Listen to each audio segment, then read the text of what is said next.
So as you no doubt seen from the thumbnail, today we're going to look at something truly amazing, truly beautiful, and something that was made by a member of the Locksport community, and yeah, sent to me this morning, and I couldn't believe it when I opened them. They're just, I'm almost speechless. They're so beautiful. We'll have a look at them in a minute. But first, I just want to say a massive thank you to Gaz for making these and sending them to me. Before you go asking where to get these in the comments, now unfortunately Gaz doesn't sell these, so unless you're lucky enough like I've been to have been sent them, I don't know, I must have done something marvelous in a previous life. I'm not sure what it was, but yeah, I'm just really grateful to have received these. So let's just have a look at these, and you too can appreciate the work that Gaz has put into these. Now, if you don't know what these are front followers. There's a pin-in shoe there and front followers. And what they're used for is to gut Euro locks like this. I know the Americans are screaming that you don't need special tools, and if you want to gut a Euro lock, all you do is cut it down the middle there, as this one has been cut, as you can see just there. And then you can just gut it as normal from the back. What makes Euro locks different is that you've got the two locks kind of backing onto each other, and yeah, you can just cut them in half, but come on, we're not animals.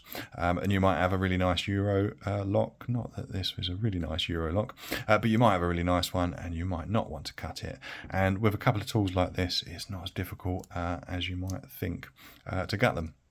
So let's just have a quick look at the tools, and then I'm going to show you show them actually being used. I'll tell you what I'll do. Let's give you a couple of close-ups just quickly. I mean, look at the polish on them. These look like they're made out of gold. I suspect it's you know, highly polished brass, but they look absolutely stunning. They look like they were made, I don't know what, you know, maybe Gaz is a jeweler, I don't know, but they look like a piece of jewellery. The quality of the welds, I'm guessing that this piece here and this piece, that collar, have been welded, but the quality of the workmanship is just fantastic. Let's put that down.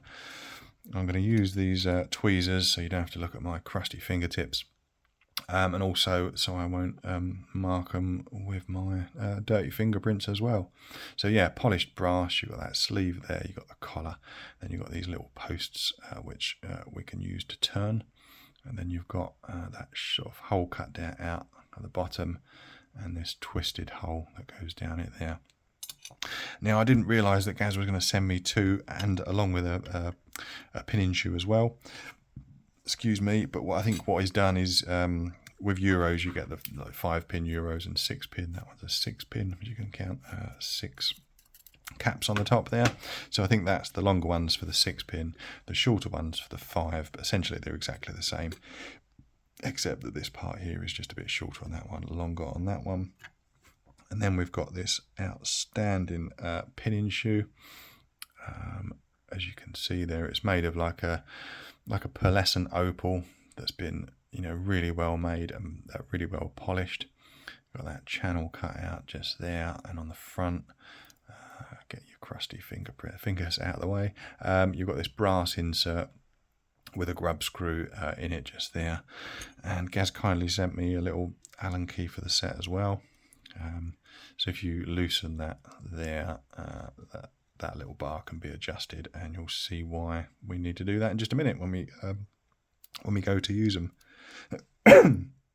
Excuse me. Yeah, absolutely outstanding set. I just can't get over how well made they are.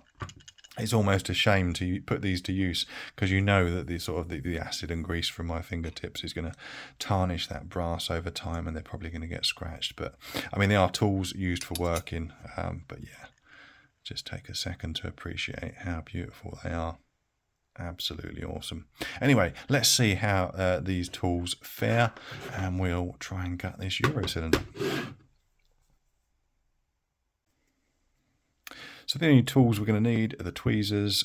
We have got the pin-in shoe, and then we've got the absolutely beautiful brass front follower, and we've got this Euro lock that we're going to take apart. Now, taking apart Euro locks, you can pick them. So when you pick it, you turn the plug all the way around. Basically, we need to get that keyway, that plug, turned 180 degrees from where it is there. Now, I'm not going to pick it because it's a GG, and yeah, it's a GG. But what you can do, if you've got some spare keys, is you can cut down a key. So I've got a spare key there, you can just see. And I've cut it down, I've cut the bow off the key, and I've just taken a little bit of material off of the bottom of the actual key itself there. And what we can do with that, I've just taken off also the circlip that sits there, which actually retains that plug. So if we put the key in, we can turn it around 180.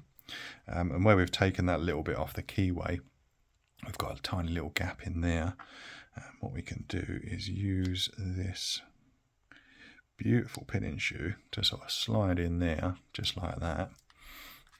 And actually, I'm going to use, just going to adjust, there you go. Just adjusting the height of that bar there, so I wasn't putting too much pressure on it. Now, what we should be able to do now is slide that plug out, which comes out with all of the pins. And if I grab my plug stand, I can just put that down there. So you can see that bar there, it just holds all of the, can I show you in there? Yeah, all the pins, the driver pins, are being held down by that bar. And then we take our beautiful front follower and we line up that bar there with this thin gap down there, like that, and then we can remove the pinning shoe. And you can just see down the shaft there, you can see the pins, but they're not, they're too wide to pop up through that gap. This is made absolutely beautiful. I've got to say that prior to this, I was using a 3D printed pinning shoe, which is that one. Functional, but yeah, terribly ugly, as all 3D prints are. And it was just, yes, just so flexible. But with this one, I think, yeah, I'm really going to, it's going to be a pleasure cutting locks like this. So what we do is, you can see that, that curved groove running at the top there. So if I turn it around like this, what's going to happen is, there we go. So that's the first pin that's just popped up. Now I'm putting a little bit of counterclockwise pressure on that, and that's holding that pin in place. But I can take that pin out like that, pop him down,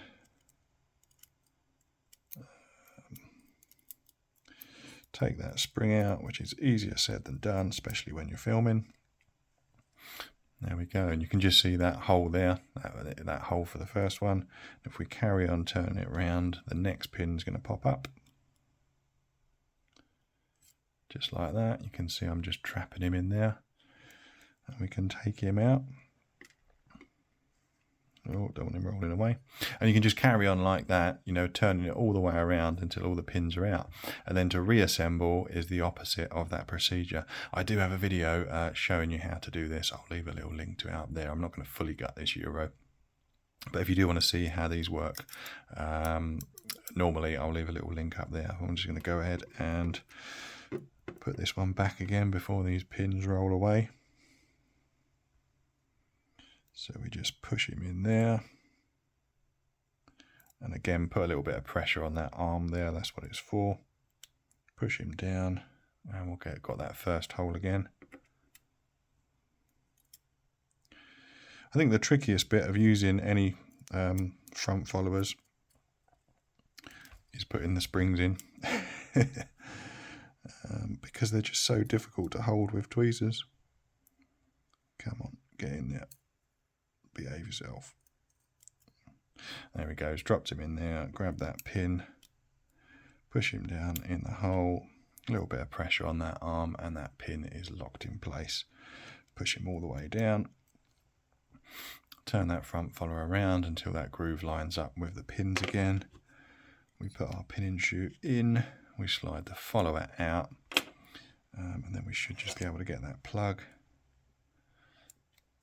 and slide that straight in, pinning shoe out, and there you go. I mean, it's just that easy. It's really not a difficult thing. You can just cut them up, but you know, with the right tools, they're not that difficult to take apart. And with something like that, wow. Yeah, an absolute pleasure to use. I've been using the tools that I have been using.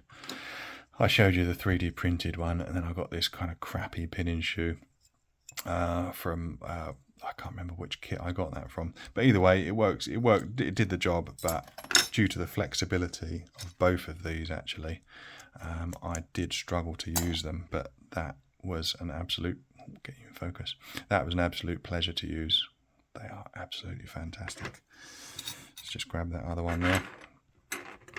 So yeah, absolutely massive thank you to Gaz for sending me these. They are absolutely outstanding. I'm in your debt, sir.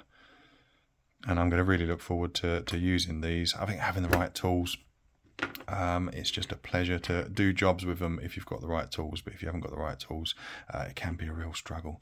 So yeah, I think I might make myself, I don't know, some kind of mahogany plinth in front of myself, and then just mount these up there and just stare at them longingly. Perhaps I'll get some LED lights to sort of spotlight on them. I don't know. I'm just rambling now. Anyway, thanks a lot to Gaz for sending me these. They're truly incredible. And thanks a lot for watching. I'll leave a little DMAC logo up there to subscribe. That's always appreciated. And yeah, I'll see you on the next one.